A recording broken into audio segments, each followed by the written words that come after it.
सांसद और विधायकों द्वारा रिश्वत लेकर वोट देने या सदन में सवाल पूछने पर आपराधिक मुकदमों से मिली छूट वाले विशेषाधिकार को सुप्रीम कोर्ट ने खारिज कर दिया है।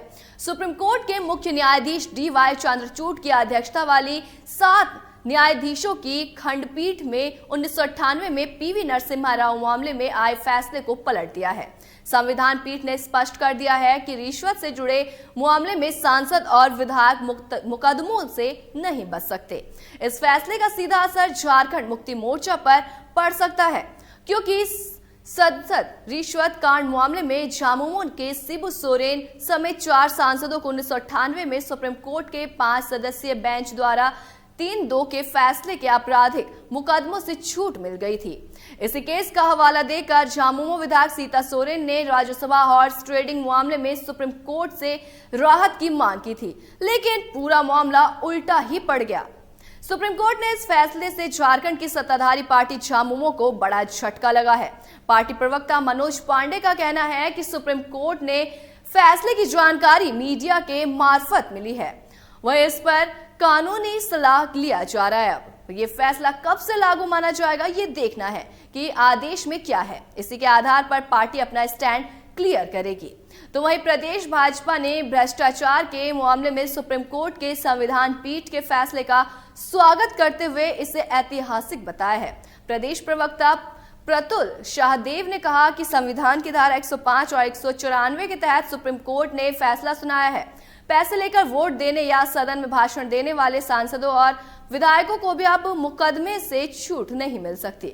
1998 के फैसले के बाद एक धारणा बन गई थी कि नोट फॉर वोट मामले में विधायक और सांसद कानून से भी ऊपर हैं। सुप्रीम कोर्ट ने इस फैसले का झारखंड में दूरगामी परिणाम देखने को मिल सकता है। झामुमो के 4 सांसदों और विधायक मामले में पुनर्विचार होने की संभावना बढ़ गई है। दरअसल ड्रामा से झामुमो की विधायक सीता सोरेन पर साल 2012 में हुए राज्यसभा चुनाव के दौरान प्रत्याशी आर.के. अग्रवाल से 1.5 करोड़ रुपए लेकर वोट देने का आरोप लगा था। उनके खिलाफ आपराधिक मुकदमा दर्ज हुआ था। उनके धुर्वा स्थित आवास की कुर्की भी हुई थी। बाद में उन्होंने सीबीआई कोर्ट में सरेंडर कर दिया था, जहां से जेल भेज दिया गया था। उन्होंने हाई कोर्ट में इसको चुनौती दी थी, लेकिन उनकी याचिका खारिज हो गई थी और तब उन्होंने सुप्रीम कोर्ट से अपने ससुर सह झामुमो सुप्रीमो शिबू सोरेन समेत 4 सांसदों को 1993 के संसद रिश्वत कांड में 1998 में मिली राहत का हवाला देते हुए क्रिमिनल केस से छूट की मांग की थी। तब साल 2019 में सुप्रीम कोर्ट ने तत्कालीन मुख्य न्यायाधीश ने सीता की याचिका को वृहद पीठ को भेज दिया था। उन्होंने पूर्व के फैसले पर दोबारा विचार करने का फैसला दिया था।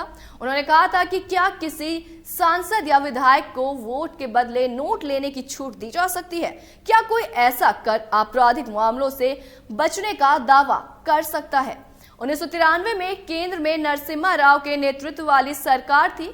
तब भाजपा ने अल्पमत का हवाला देते हुए सरकार के खिलाफ अविश्वास प्रस्ताव लाया था, लेकिन झामुमो के सांसद शिव सोरेन, शैलेंद्र महतो, सूरज मंडल और साइमन मरांडी ने पैसे लेकर अविश्वास प्रस्ताव के खिलाफ वोट दिया था और इसकी वजह से नरसिम्हा राव की सरकार बच गई। यही इससे जनता दल समेत अन्य सांसदों ने भी मदद की थी इस मामले में की जांच सीबीआई कर रही थी। तब झामुमो सांसद ने दलील दी थी कि बरामद पैसे पार्टी फंड के थे। फिर 1995 में अटल बिहारी वाजपेयी ने इस संसद रिश्वत कांड का खुलासा किया था। तब शैलेंद्र महतो ने स्वीकार किया था कि नरसिम्हा राव की सरकार को बचाने के लिए वोट के बदले 4 सांसदों को 50-50 लाख की घूस मिली थी और इसी के बाद सीबीआई जांच शुरू हुई थी।